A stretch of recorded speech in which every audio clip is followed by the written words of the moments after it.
ഇടുക്കി രാമക്കൽമേട്ടിലെ രാമക്കല്ലിലേക്കുള്ള പ്രവേശനം തടഞ്ഞ തമിഴ്നാട് വനം വകുപ്പ്. പ്രദേശത്തുള്ള ക്ഷേത്രപാതയിൽ നിയന്ത്രണം ഏർപ്പെടുത്തിയുള്ള ബോർഡ് സ്ഥാപിക്കാൻ ശ്രമിച്ചത് നാട്ടുകാർ തടഞ്ഞു.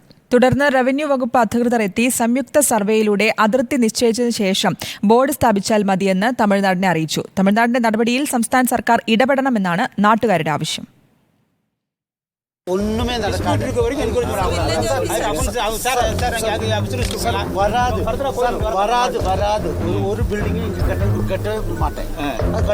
പ്രധാന വിനോദസഞ്ചാര കേന്ദ്രമായ രാമക്കൽമേടിന് ആ പേര് ലഭിക്കുവാൻ തന്നെ കാരണമായ രാമക്കൽ വ്യൂ പോയിന്റിലേക്കുള്ള പ്രവേശനമാണ് തമിഴ്നാട് വനം വകുപ്പ് ബോർഡ് സ്ഥാപിച്ചു തടഞ്ഞത്. വ്യൂ പോയിന്റിലേക്ക് എത്തുന്നവർ വൻതോതിൽ പ്ലാസ്റ്റിക് മാലിന്യങ്ങൾ വനമേഖലയിൽ നിക്ഷേപിക്കുന്നുവെന്ന് ചൂണ്ടിക്കാട്ടിയാണ് തമിഴ്നാട് വനം വകുപ്പിന്റെ നടപടി. അതേസമയം ഇതിന് സമീപത്തുള്ള ക്ഷേത്രത്തിന്റെ റോഡിലേക്ക് ബോർഡ് സ്ഥാപിക്കാൻ ശ്രമിച്ചത് പ്രതിഷേധത്തിനിടയാക്കി.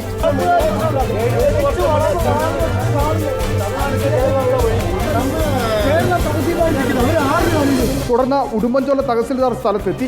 രണ്ട് സംസ്ഥാനത്തു നിന്നുമുള്ള പ്രതിനിധികൾ സംയുക്തമായി പരിശോധന നടത്തി അതിർത്തി നിർണയിച്ചതിനു ശേഷം ബോർഡ് സ്ഥാപിച്ചാൽ മതിയെന്ന് നിർദ്ദേശിച്ചു.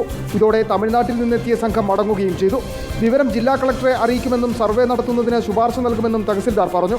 ഞാൻ ജില്ലാ കളക്ടർക്ക് റിപ്പോർട്ട് ചെയ്യും. ജില്ലാ കളക്ടർ റിപ്പോർട്ട് ചെയ്തതിനു ശേഷം തേനി കളക്ടറും ജില്ലാ കളക്ടറും കൂടെ ബൗണ്ടറി തമ്മിലുള്ള തർക്കം സർവേ ഡെപ്യൂട്ടി ഡയറക്ടറുടെ നേതൃത്വത്തിൽ തീർക്കട്ടെ. നിലവിലിരിക്കുന്ന ഇപ്പോൾ അവരെടുത്ത് മാറ്റില്ലെന്ന് പറഞ്ഞാണ് പോയിരിക്കുന്നത്. അപ്പോൾ നമ്മൾ റിപ്പോർട്ട് ചെയ്യും കളക്ടർക്ക്. എന്നാൽ രാമക്കല്ലിലേക്കുള്ള പ്രവേശനം താൽക്കാലികമായാണ് തടഞ്ഞിരിക്കുന്നതെന്നും വിനോദസഞ്ചാരവുമായി ബന്ധപ്പെട്ട പദ്ധതി തമിഴ്നാട് സർക്കാരിന് സമർപ്പിച്ചിട്ടുണ്ട്. അനുമതി ലഭിക്കുന്നതോടെ വീണ്ടും തുറന്ന് പ്രവർത്തനം ആരംഭിക്കുമെന്നും തമിഴ്നാട് വനം വകുപ്പും പറയുന്നു. Sir this is Kombai reserve forest.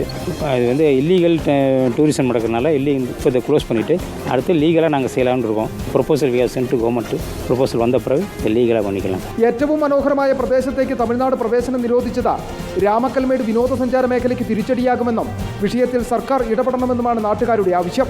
രാമക്കൽമേടിൻ്റെ ഒരു പ്രധാന ടൂറിസ്റ്റ് പോയിന്റ് തന്നെയാണ് രാമക്കല്ല്. അത് അടയുന്നതിലൂടെ ആളുകൾക്ക് ഒരുപാട് സ്ഥലങ്ങൾ കാണാനായിട്ടുള്ള ഒരു നഷ്ടപ്പെടുകയും നല്ലൊരു ടൂറിസം പോയിന്റ് ഇല്ലാതാവുകയും ചെയ്യും. നിലവിൽ തമിഴ്നാട് വനം വകുപ്പ് സ്ഥാപിച്ചിരിക്കുന്ന ബോർഡ് കേരള അതിർത്തിയിലാണെന്ന ആരോപണമാണ് രാമക്കൽമേട്ടിലെ നാട്ടുകാരടക്കം ഉന്നയിക്കുന്നത്. അടിയന്തരമായി സർവേ നടപടികൾ പൂർത്തീകരിക്കണമെന്ന ആവശ്യവും ഇവിടെ ഉയരുന്നുണ്ട്.